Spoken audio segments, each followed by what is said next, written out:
Okay, hi everyone joining on YouTube and Facebook. We are here for our fourth community town hall for Water for People. So we're glad to see you joining. And I am super excited to be joined on here with a bunch of my amazing colleagues. And so, for starters, my name is Julia Correa, and I'll be moderating our discussion today. So we'll give people a few seconds to log on, and while they're joining, I will start sharing my screen.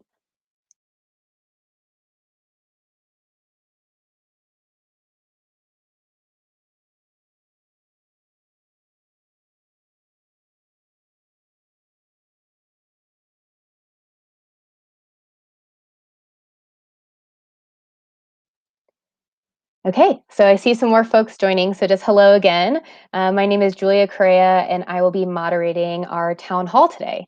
And so I am going to get us started with the slides. So first and foremost, welcome. We have a lot of our newest members of our Water for People community joining today.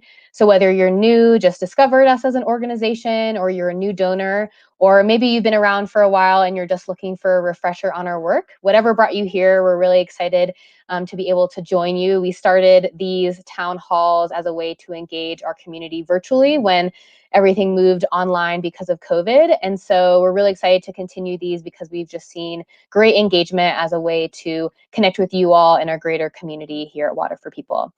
And we also want to give a special thank you to our sponsor, Carollo, who is supporting us in these town halls. So here is a brief agenda of what we are going to be covering today. As you can see, I'm joined by several of my colleagues who are going to help in presenting these different topics. So to get us started, we're just going to start at a high level.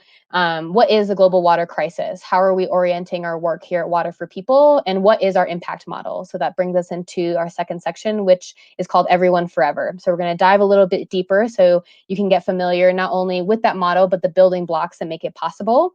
And then we're going to go into COVID updates. So that's been a continual theme, of course, not only in the world, but specifically in the work that we do within water, sanitation, and hygiene. And then the most exciting part, we're going to end with our Q&A session. So that is probably my favorite part of each of these town halls. And so we thank everyone who has submitted questions. We received a ton in advance, but we'll also be getting questions through you in the chat live. So feel free to chat your question throughout the town hall, and we'll get to as many as we can at the end. And then for starters, we'd also love to hear who's on the call. So if you want to add on the chat in YouTube or Facebook where you're calling in from. We saw last town hall such an exciting global reach of these. So it's always exciting for us to see where you're calling in from. So feel free to add that into the chat where you're calling in from, as well as questions that you have that you'd like for us to cover. So to get us started, I'm introducing our CEO, Eleanor Allen. She was one of our guests on our first inaugural town hall, and so it's excited to have her back here to welcome some of our newest members. And with that, I'll pass it off to Eleanor. Great, thanks, Julia, and welcome everyone to the town hall today. I'm really excited you're here, and I'm happy to greet you. So I wanted to share just a few things to get us kicked off. Let's see if we can go on to my next slide. I'm very excited you're part of our family, which we'll call you now, part of the Water for People family.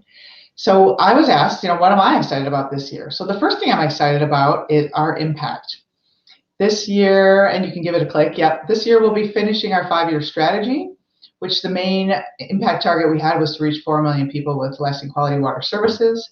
Even with COVID, we're still on track to complete that big strategic goal this year. So I'm really excited about that. I also wanted to share what it's been like for me. So I'm in Denver, and COVID has been, as for all of us, pretty crazy. I've been in my house, which is today now a snowy house. So I do have a little project. My COVID puppy, Izzy, is there.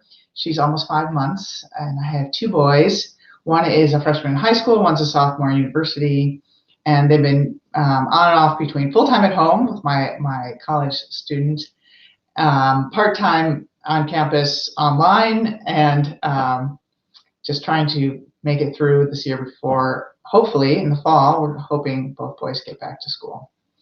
My high school students, 2 days at school, so today was a school day. A kid who's never been excited to go to school was excited today. And then lastly, the other thing I'm really excited about is I'm going to be doing a fundraiser for Water for People this year. I'm a cyclist. I do long endurance ultra cycling. In 2019, I cycled with Lou, Walt, and Jeff here.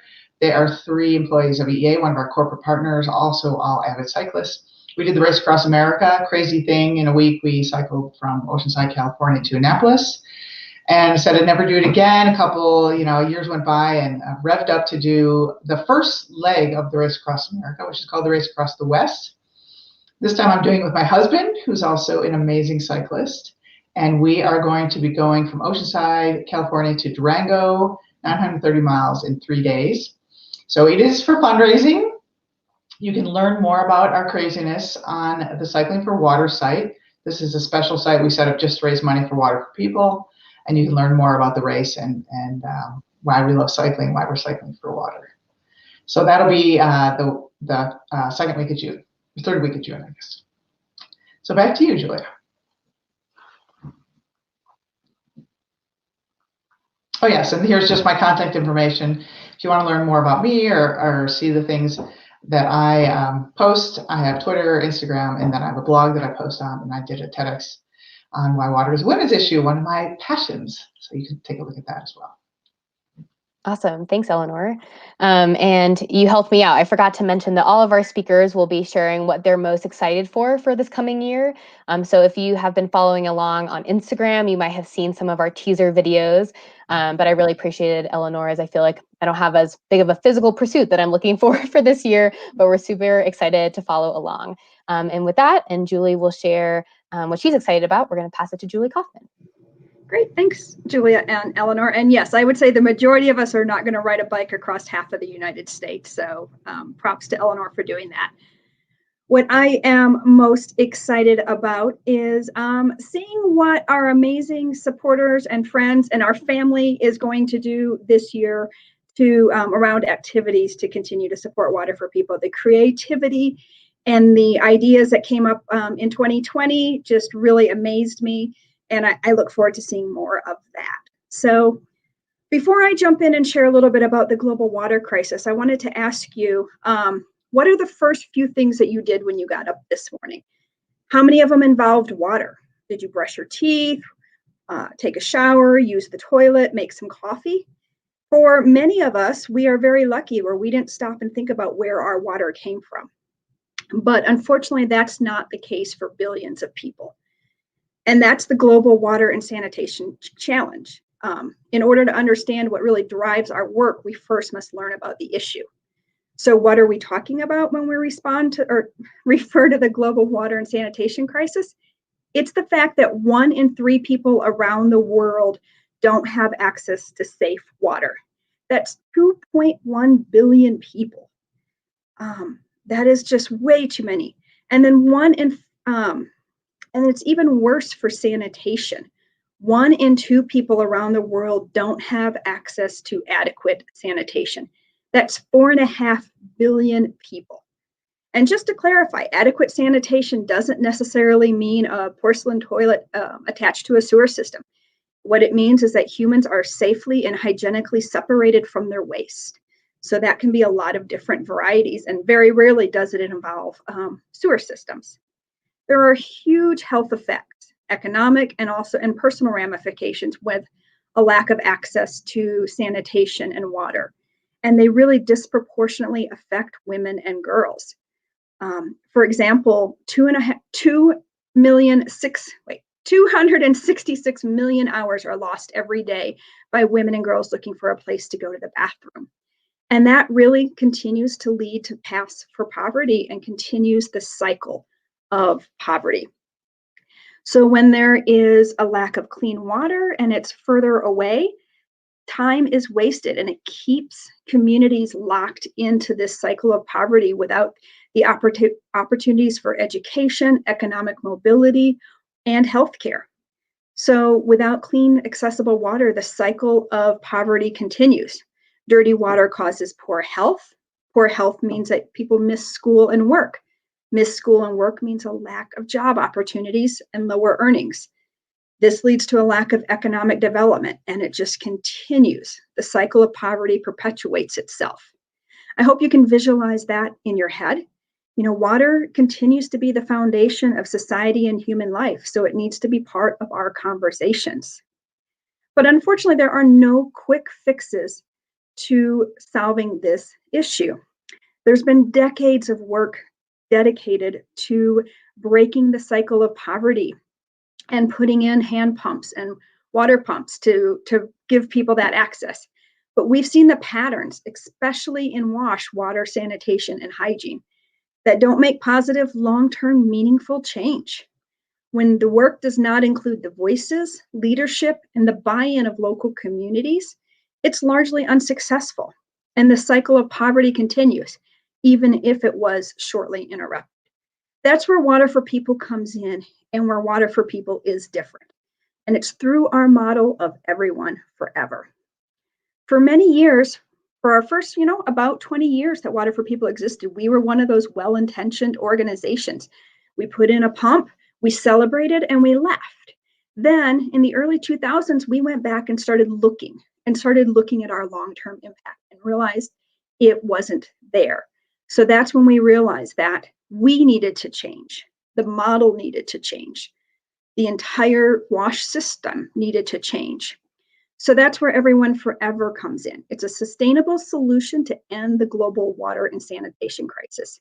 We commit to working for years, not months, with a community. While the infrastructure is important to bring initial water access to a community, our work is focused on building relationships, local advocacy, and capacity development so that the communities where we work continue their progress long after we're gone. That's what Everyone Forever is. But that only touches the very beginnings of it. So I'm going to now pass it to my colleague, Christine, who's going to give you a little bit more information on what Everyone Forever means.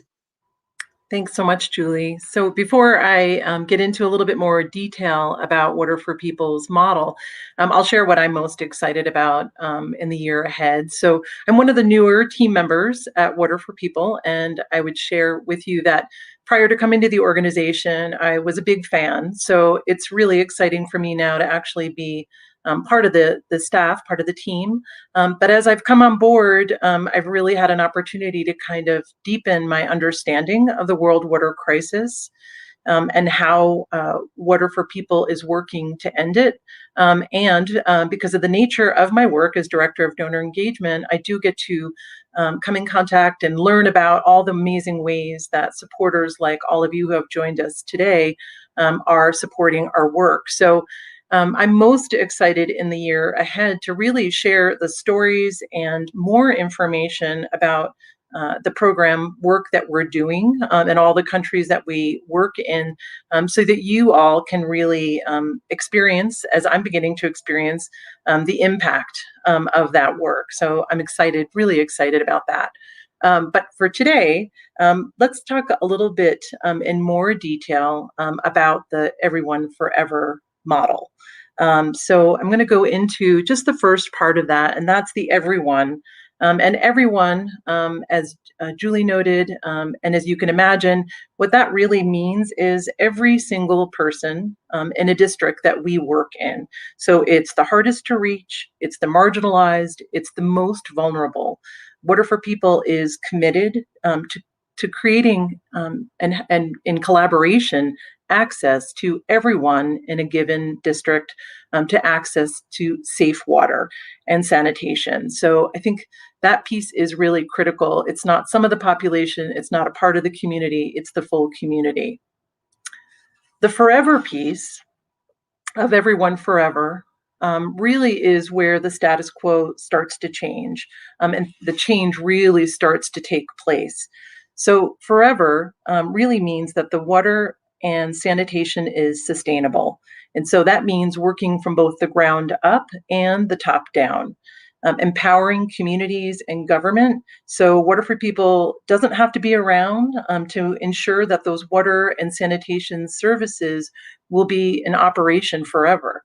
So in effect, our goal as an organization is that we won't need to exist in the future, and that through the work that we're doing in collaboration in the communities that we work in, that will empower those communities and help them set up the infrastructure that they need to sustain safe water and sanitation forever. And so there's a couple of building blocks, as Julia had mentioned at the start of our town hall, that create this forever or sustainability. And the first is in the area of operation and maintenance. And so needing to ensure when something breaks that someone is capable to fix it. And so that means that the people and the parts to operate and maintain those systems need to be in place and are extremely critical.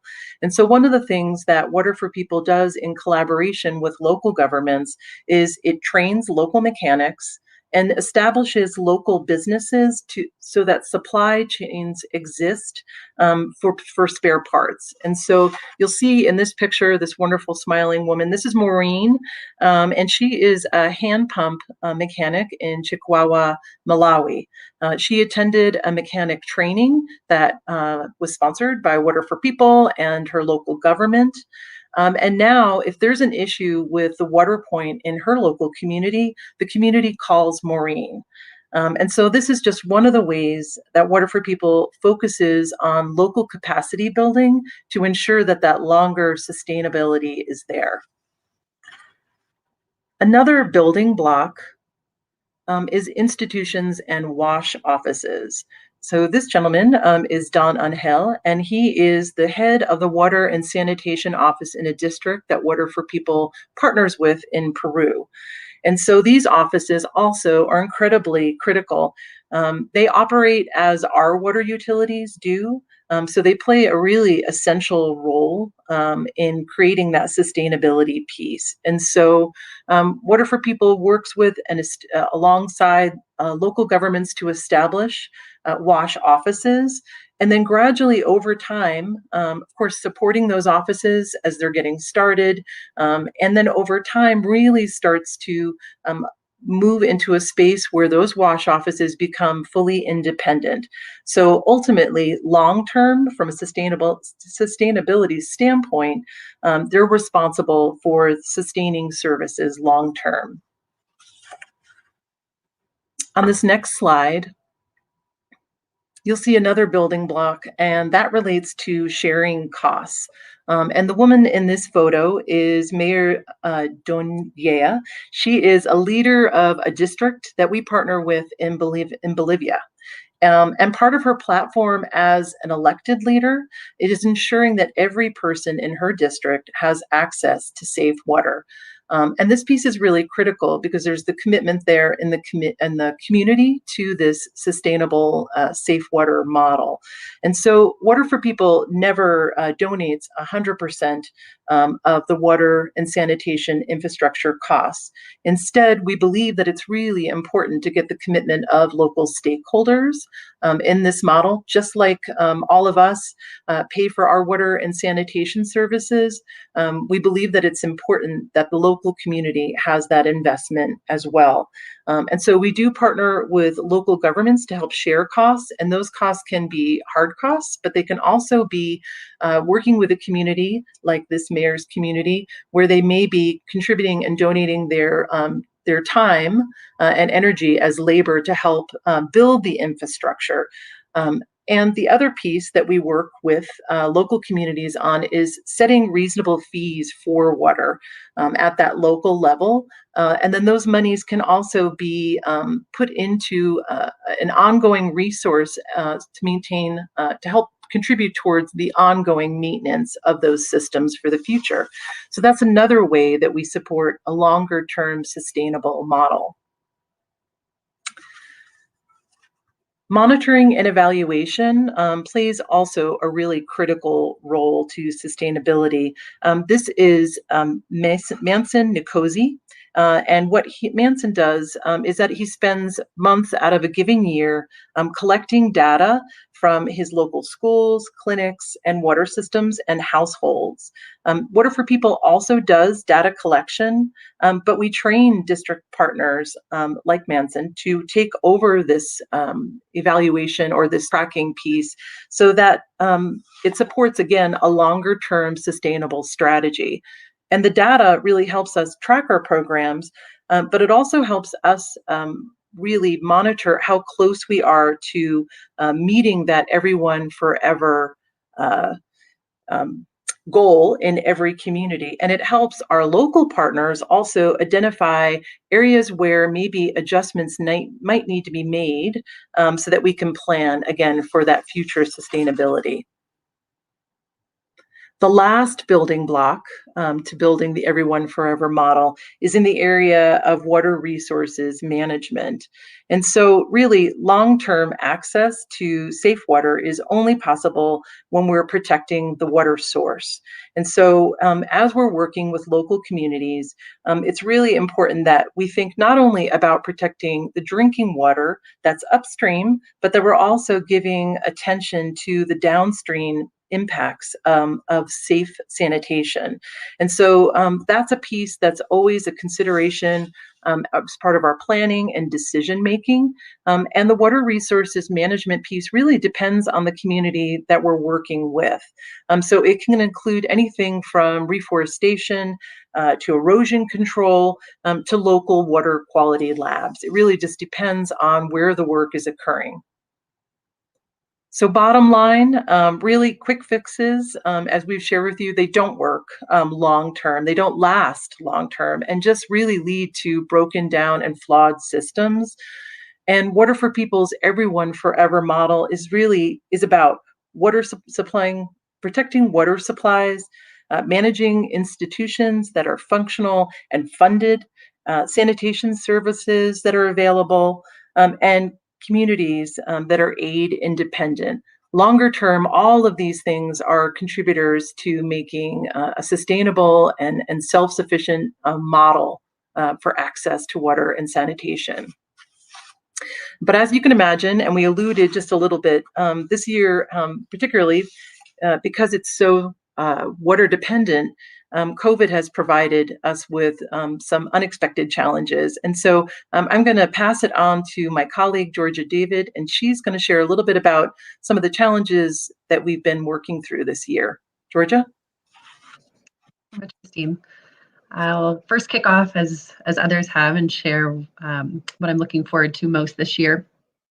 And this year marks Water for People's 30th anniversary milestone, which is very exciting.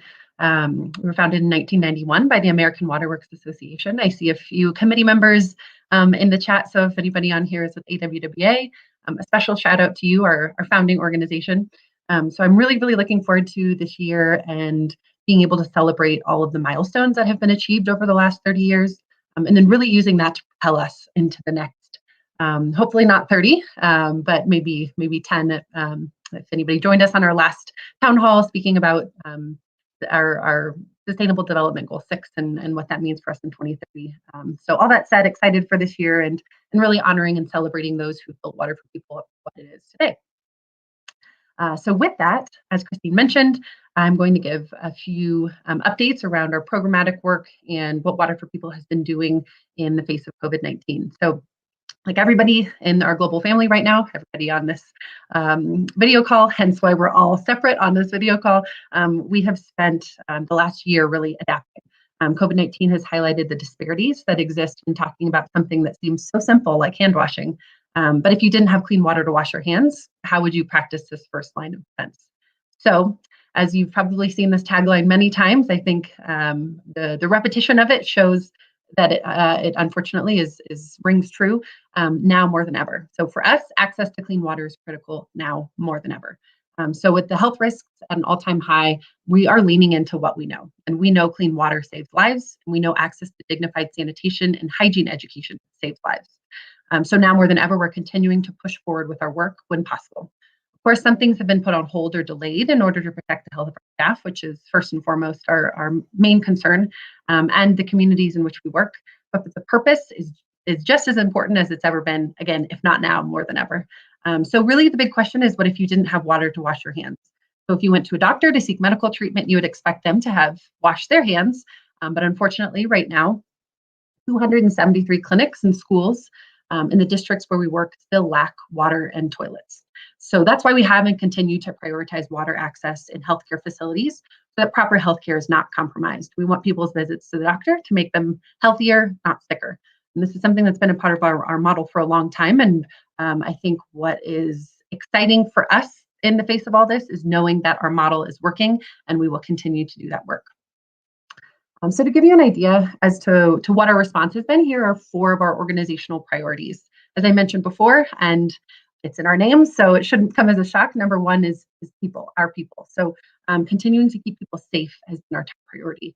We've been very cautious with employees working from home globally for much of this time as possible. So number 2, as mentioned before, I think Christine and Julie as well did lovely jobs explaining more about our programmatic work and why we feel so passionately about what we're doing and the way in which we're doing it. With that, we've experienced project delays in almost all of the countries, since a huge part of our work is partnership with local governments and communities that have COVID lockdowns. So that has obviously put a halt to a lot of those in-person meetings and door-to-door evaluation and monitoring and building up that sense of community. But we're working to adapt, as I know everybody else on this call is as well. But without exception, a very, very grateful shout out to our donors and supporters, many of whom I know are on this call. You have been so unbelievably understanding and flexible. Specifically our grantees, or us rather being grantees, being flexible with those requirements and funding has really allowed us to be nimble and agile and support our countries where we work in the ways that they need it most. We're still optimistic that we'll hit most, if not all, of our targets of this past strategic plan, which ends at the end of this year, so it's 2017 to 2021. But a lot of it will depend on how the COVID situation evolves in the countries where we work in the coming months. Number 3 is our model and reputation. So, for instance, a really exciting example, although we have not historically partnered closely with the ministries of health in the 3 countries where we work in Africa, all were very quick to support COVID response. So this included supporting wash services and distributing PPE in priority healthcare facilities, installing permanent hand washing stations in public locations in Kampala, for instance, and COVID prevention communications in Malawi. So our teams there, I think this is a huge testament to the reputation that our teams have in the countries where we work and the work that they're doing to be ready for response like this. Another example is in Latin America. Pretty much everywhere, mayors were calling our teams to ask what their district wash offices should be doing. So that steadfast model and reputation has been paramount in our response efforts to COVID-19 thus far. And lastly, new momentum. And I think this is where hopefully there's some excitement. I think it's a cliche, but silver linings abound in all of this. And one of which is the prioritization of WASH by governments.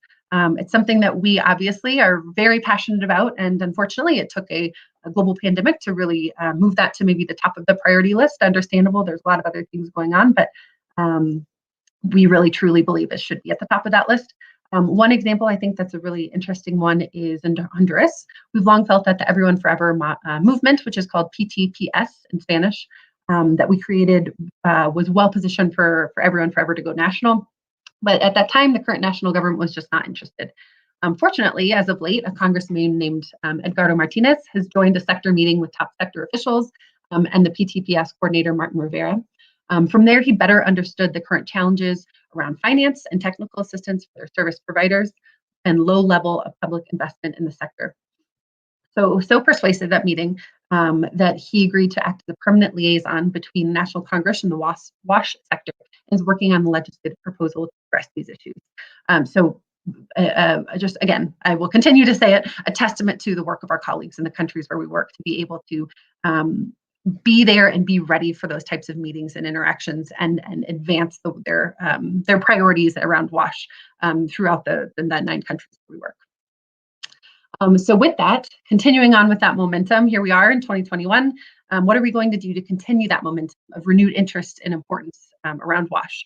So in this calendar year, our goal is to reach over 100 schools and clinics with improved water and sanitation. services. So in total, that's a goal of almost 56,000 people reached in schools and over 5,500 people in clinics. So we are looking forward to continuing the momentum that's already been created around WASH, the opportunities for finance that have been opened up, the renewed interest and importance around hand washing, and really utilize that to propel us into our next 10 years. So I mentioned our strategic plan ends at the end of this year. We're getting ready to launch a new strategic plan for the next 10, and are going to take the silver lining as we can, and really truly hope that this continues to show the importance of WASH work in the countries where we work and beyond. So maybe you're asking yourself, what can I do? And the answers are plentiful, but I'll share a few ways that you can make an impact wherever you are, and get active. So number one, you're already there. You're halfway there. Interacting with us on social media is a great way to stay updated, engage with us on many platforms, Instagram, Facebook, Twitter, and LinkedIn. Oh my, many different ways to interact with us, share feedback, read stories. There's a beautiful thank you video that was just posted, I believe yesterday or the day before, that summarized our 2020. And we encourage you to just stay connected on those platforms and continue to engage. Number two, so this one's very exciting. This will be a new initiative that we're working between Christine, Julie, and myself. We make up our donor engagement team, and something that we've been very passionate about rolling out soon is we need more opportunities for people to peer-to-peer fundraise. So really, it will open up the floodgates of your creativity. So as Eleanor mentioned in the beginning, with she and her partner doing that incredible race, I am astounded and quite impressed that you're continuing to do that, Eleanor. But whatever you are, if you want to do a 5K, which may be more my speed, run a virtual race, donate a special occasion, host a drive-in movie night, all sorts of really fun, inventive ways for you to get involved. That email there is will go to our volunteers inbox, and as we get more information about that peer-to-peer platform being available for you to fundraise on, we will share there. But in the meantime, again, the only limits are your creativity, and we're here to support whatever creative way that you have to fundraise. Number three, click on the link in the chat. I think it will be posted there shortly, but about how you can double your impact. So for instance, you have a connection at a brand that you'd like to see support us. We work really closely with incredible startup brands. I saw DB&K's, and it was mentioned in the chat, some wonderful brands that you can see on our website that typically have an environmental focus, but some who are new to WASH and learning along with others, and have chosen to support us, which is amazing. So there's a double your impact page on the website as well, that you can go on and learn more about how working with brands and kind of cross-promoting in that way can really support us and the brands as well. And number four, subscribe to our emails. So similar to number one, in that we have a wonderful marketing and communications team that puts together some great updates throughout the year, whether it's campaigns or programmatic updates, things like that are pertinent and informative to our donors and supporters like you. So please feel free to subscribe. We'd love to see you on our email list as well. So with that, thank you for having me here. I'm excited for some Q&A, and I think I will pass it back to Julia to help us moderate as we go. Great. Thanks so much, Georgia, and to all of our other speakers. So she's correct. Now it is time for our Q&A session. So I'm going to stop sharing my screen, but going to keep this up here for just a second to make a call for any additional questions to be put in the chat. I saw some come in as our different speakers were presenting, and so we'll try to get as many questions as possible. And we're also going to go through some of the questions that we had submitted beforehand. So I'm going to bring back all of our speakers to the screen.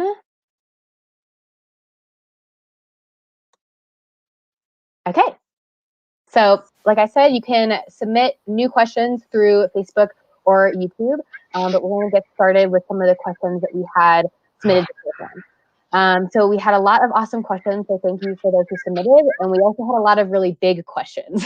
So lots of things to cover today. And so I'm really grateful to have my colleagues on the call who are going to help drill down a bit into some specifics and also give you some resources on how you can follow up and learn more.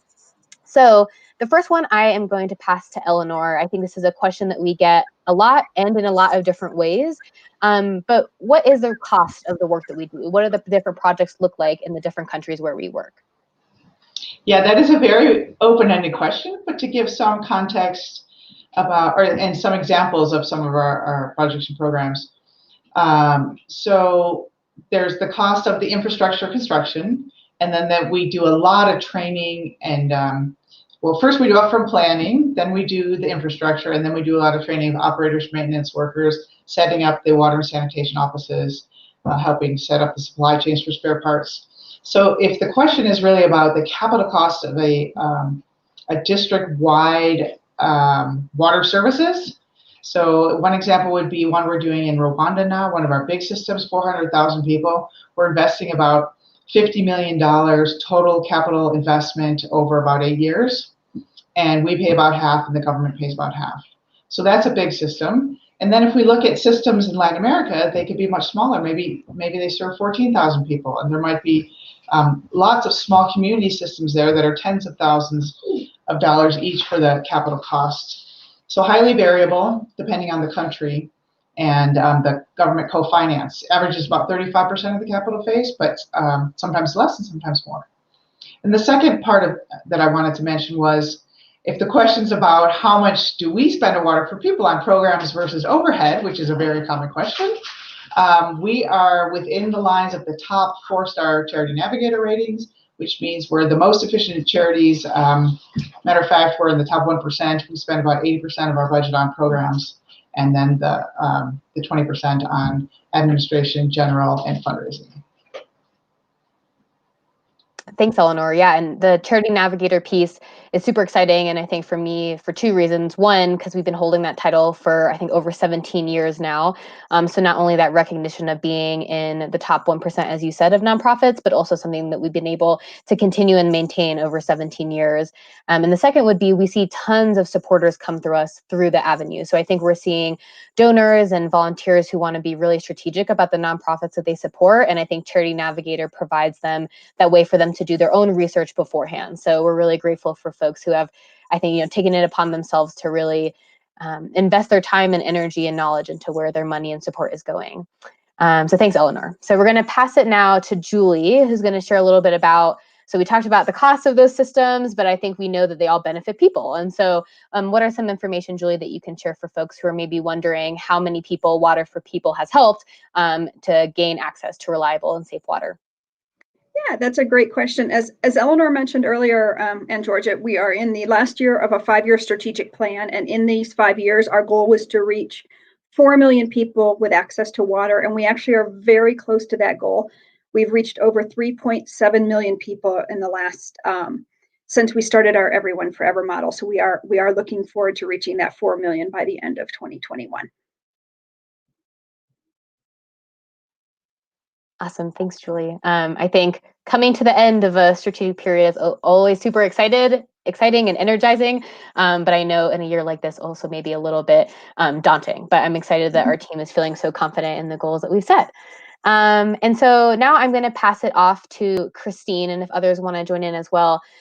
We have some really cool resources, and we've received some questions from folks about really understanding the stories of those who are impacted and how you as an individual, as a donor, can really get in touch with that data. So Christine's going to share a bit more about that.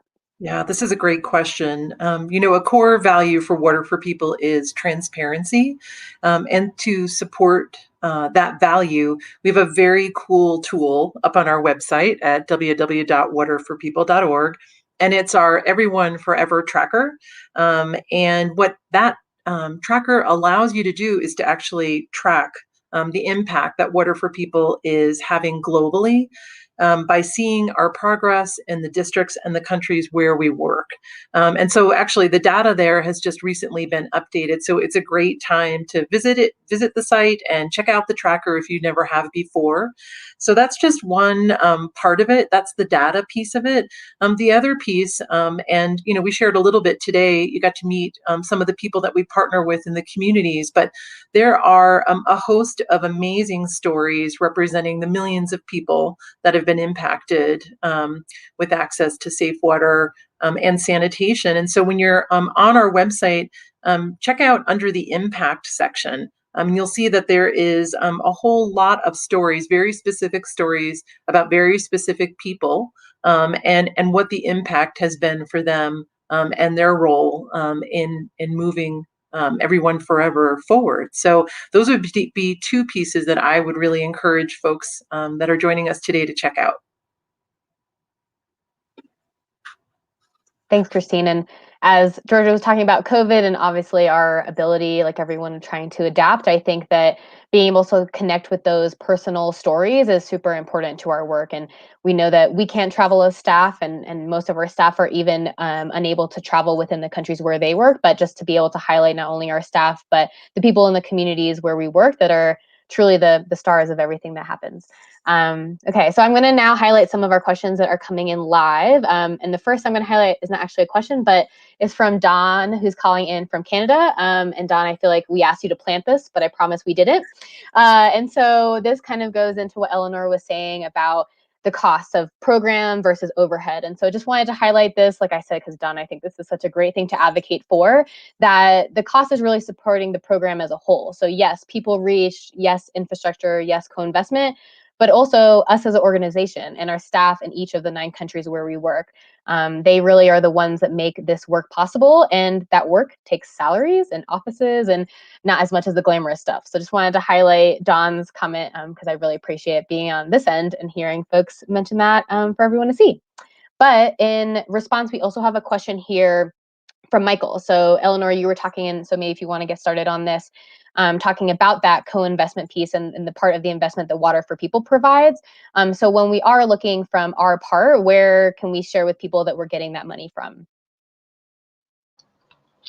So, the half, this is the question from Michael. Okay. So the half that we pay for in Rwanda, and globally we pay for 65%.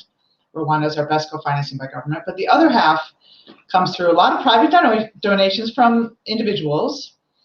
We have also included in that, we have 50 volunteer committees in the US and Canada that fundraise for us. These are generally from the water and wastewater sector.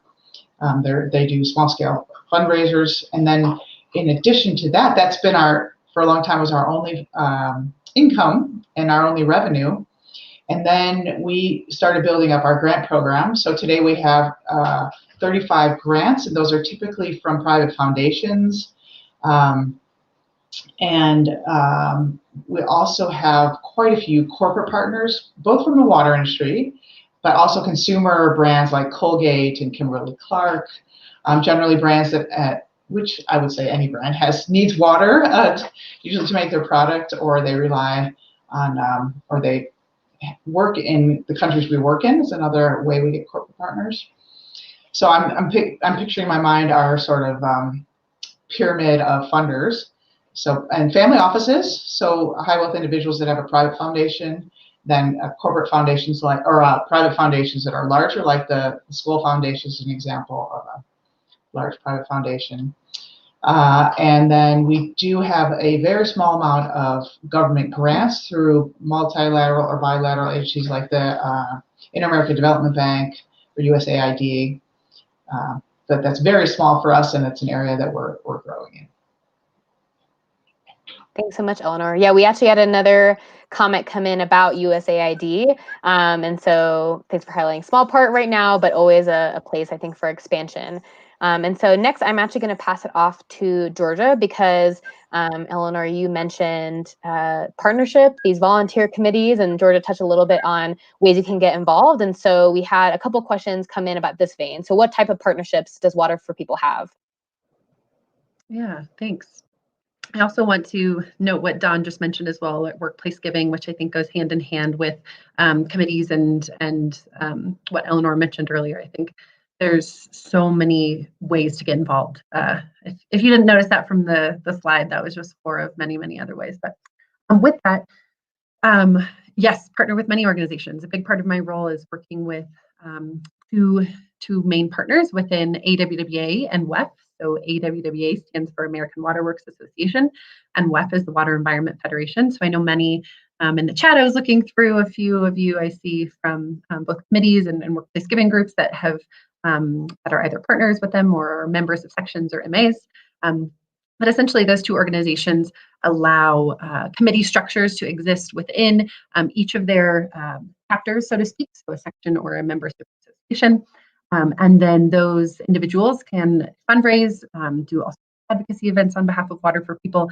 And what I say oftentimes to the incredible individuals I get to work with on a daily basis is that for me, having not come from the water industry and coming primarily from a nonprofit background, when I first came to Water for People, the biggest stamp of approval was talking to these water and wastewater professionals who have chosen Water for People to be their charity of choice or the charity that they support or that they advocate on behalf of the fundraise for, because you are, if you're listening and you are a water professional, or they are, people who've dedicated their lives to this. So I think those partnerships are so strong for us because we, if you can't tell from this 45 minutes we spent together, we are so passionate about the work that we're doing and the content of the work that we're doing. And I think the same goes for WEF and AWWA, is that they have so much passion in the water industry and that they choose Water for People, which I think is a really flattering choice.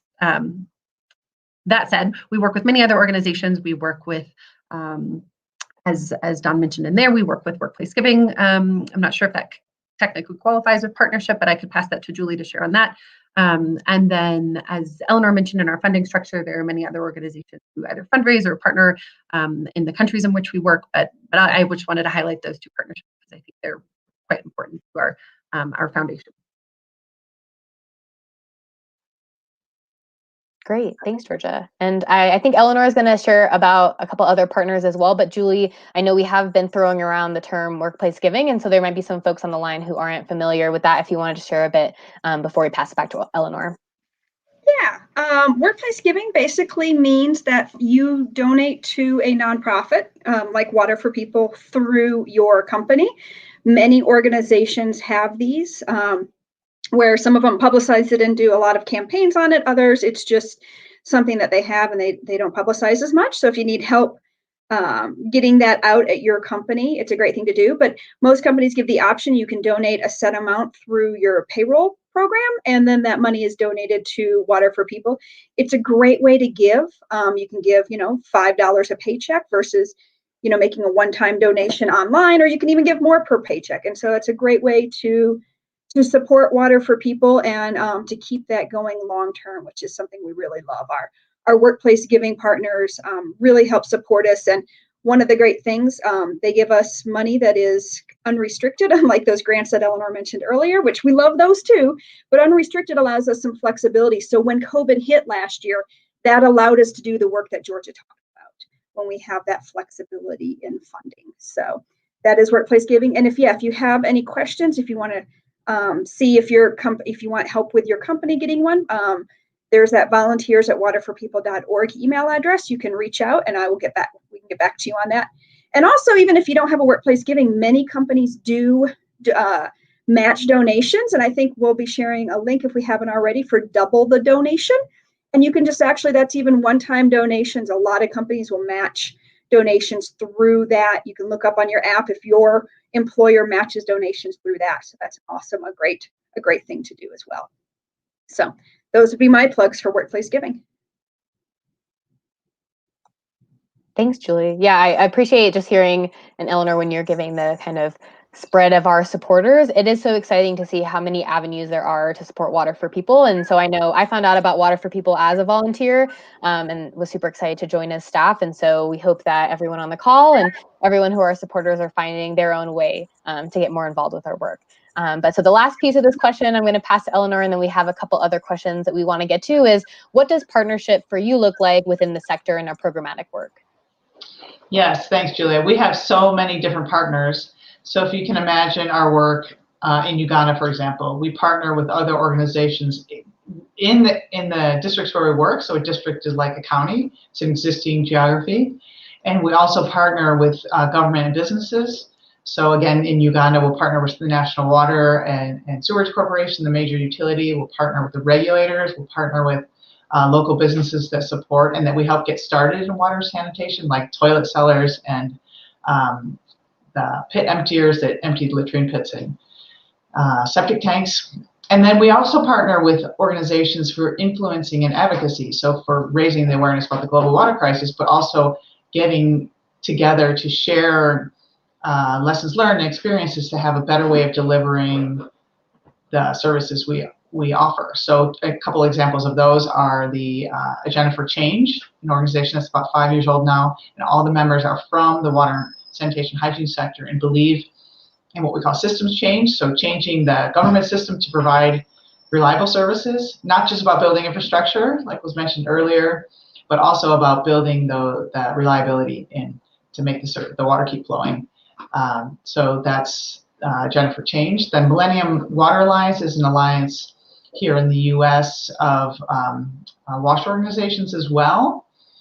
Another one is Sanitation Water for All. This is a global alliance that works a lot at the national government level, so ministries of water, sanitation, environment, infrastructure, and finance, about getting government or whole countries to achieve Sustainable Development Goal number 6, which is water and sanitation for all, sustainable water and sanitation for all.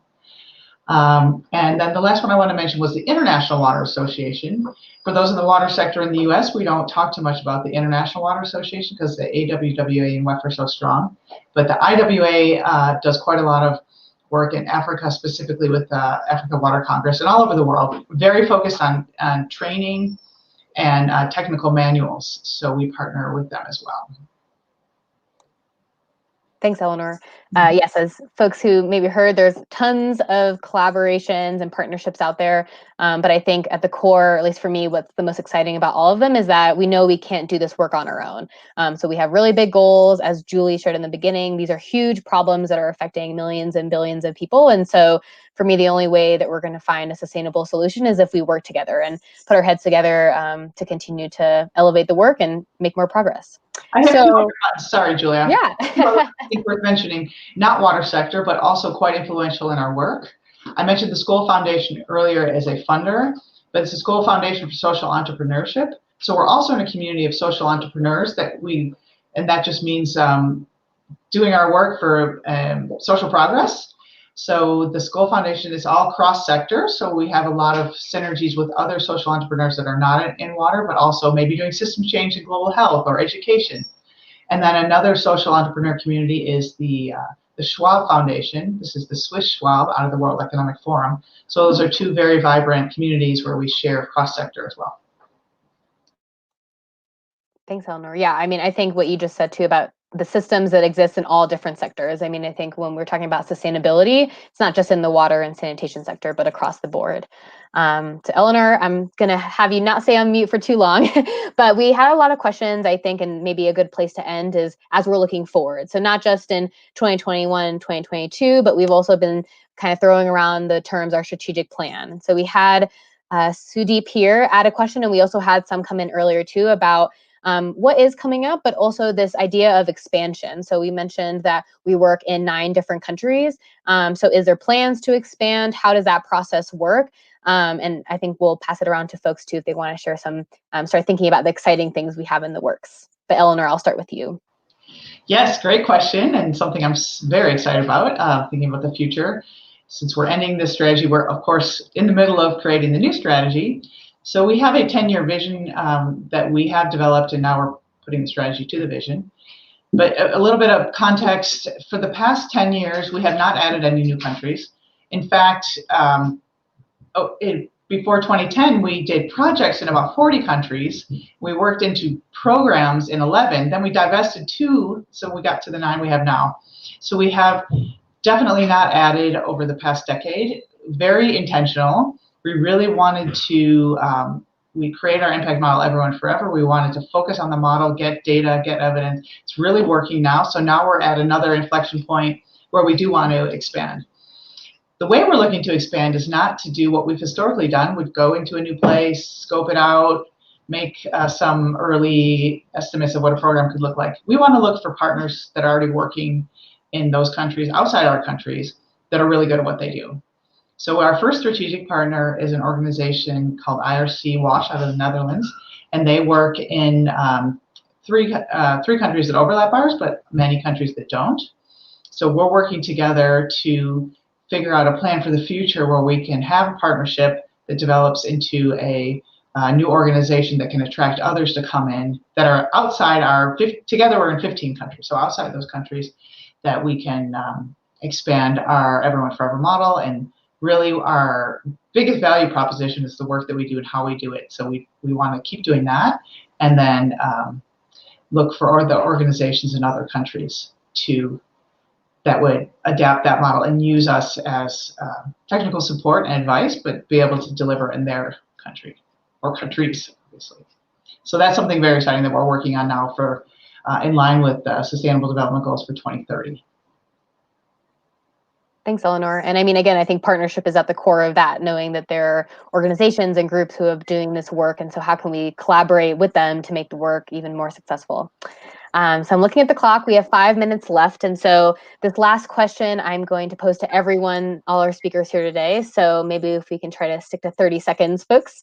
But we have reached this last time. So as Georgia was mentioned, and I think a couple other folks said as well, we're celebrating our 30th birthday this year. And so as we look back on the last 30 years, but also look forward, I'm hoping that everyone can share just a bit about what they are most excited about and what we think is the greatest lesson that we've learned as an organization over the last 30 years. And so I am going to popcorn. Who looks the most eager? Georgia. Good. I'm glad I looked eager. Yeah, I think for me, I think it's pretty central to the role I play within the organization, which is working with volunteers and working with committee members. I think the biggest lesson is that it takes so many people to continue our work. So many faces and names and partners and funders and donors and supporters have been shared so far on this. And I think a lesson learned pretty early on, it sounds like, and I was not part of Water for People, unfortunately, 30 years ago, but have had the great fortune of being a part of it now. And in learning more about the history, I think it's just so critical that we continue to find like-minded people who want to do good and continue working together and really build upon that. So yeah, I think that's a huge lesson learned, and something I truly love about Water for People is it's so inclusive and welcoming, and we want to work together.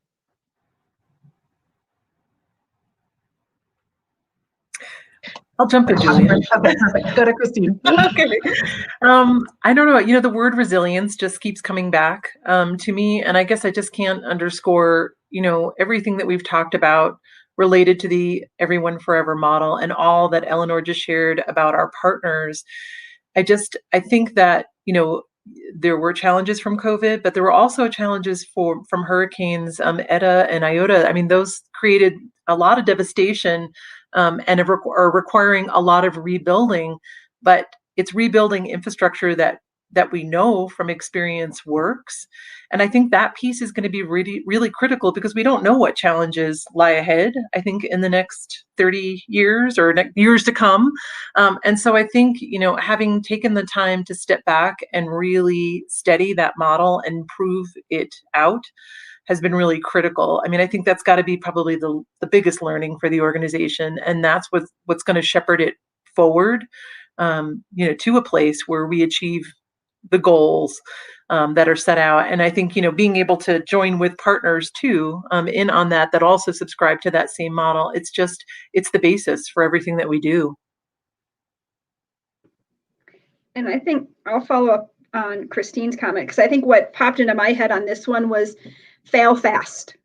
That's one of the things I love about Water for People is we are never done learning and never done trying. And so that means we're willing to try new things, whether that's, we've talked a lot about water, but sanitation is a key issue. And that's one of the areas I think we're really one of our biggest growth areas. And we have a model of let's try this, let's fail fast. If it doesn't work, great, we tried it, we learned it. What can we take from this experience and move it to the next thing and try something else? And that's really a little bit of how we got to the Everyone Forever models. We went back and realized that projects were failing and that they weren't working. And we are willing to accept that and learn from that. And that's really become a lot of, in my opinion, who Water for People is. We want to learn, we want to get better, and there's going to be failures along the way for that. And that's not just for Water for People, but I know I've tried different events and different fundraisers, and some of those have failed also. So, but I've learned from them. Okay, so this worked here, but maybe it didn't work there. And I think that's one of the things that I love to see with Water for People, and I think will help continue over the next, as Eleanor said, as we move forward for the next 10 years and try to reach Sustainable Development Goal number 6 and get people throughout the world access to water and sanitation. There's going to be more hurdles along the way. So how can we learn from those and continue moving forward? Yeah, and I think, Julie, your example is great. If we're not failing, we're not learning. If we're just like everything's great, then we're static, and we want to be a learning organization. We are a learning organization, and we do invest in experimenting and learning, especially on the sanitation side, where it's a lot more market-driven than government-driven. The other thing I was thinking about as I was hearing, especially yours, Christine, about resilience, I mean, COVID was super stressful for all of us. It continues to be. And I think for the organization, we had what we call in engineering a stress test, unplanned stress test, where everything was put to the maximum extreme. And what we did learn is that our model still works. Yes, there are, it's hard sometimes when people don't have money to pay for their water at this time, but then they can pay it back in the future. And we did also learn that we're very resilient because we're on the front line, because we're the front, the water sellers know what's happening in the community, but they also know they can pass the message on and health. And so the closer tie to global health is something really exciting for me. And being an optimist, I think this opens the door for closer work in health, where it has always been there, but it's never been front and center. And now not only is water sort of mainstream because of the hand washing COVID, but our tie to health is more, people understand it better. We don't have to explain it as much anymore. And I think that'll really be great as we go into the future in the next 10 years about how we can do our work faster. Great. Well, thank you everyone for sharing. I think, as you all said, a lot of lessons learned over the last 30 years and a lot to be excited for as we look forward. So the hour went by really fast, but we are at time for our town hall today. So thank you everyone for joining on Facebook, on YouTube, to all those who maybe will be watching the recording after this. And a thank you to all of our speakers. So we hope that you viewers will take the time to engage with some of the resources that were shared in the chat and reach out to us. We would love to hear from you. We would love to partner. So take advantage of those links, those email addresses that we shared, and we hope to see you on future town halls and future engagements moving forward. So have a good rest of your day.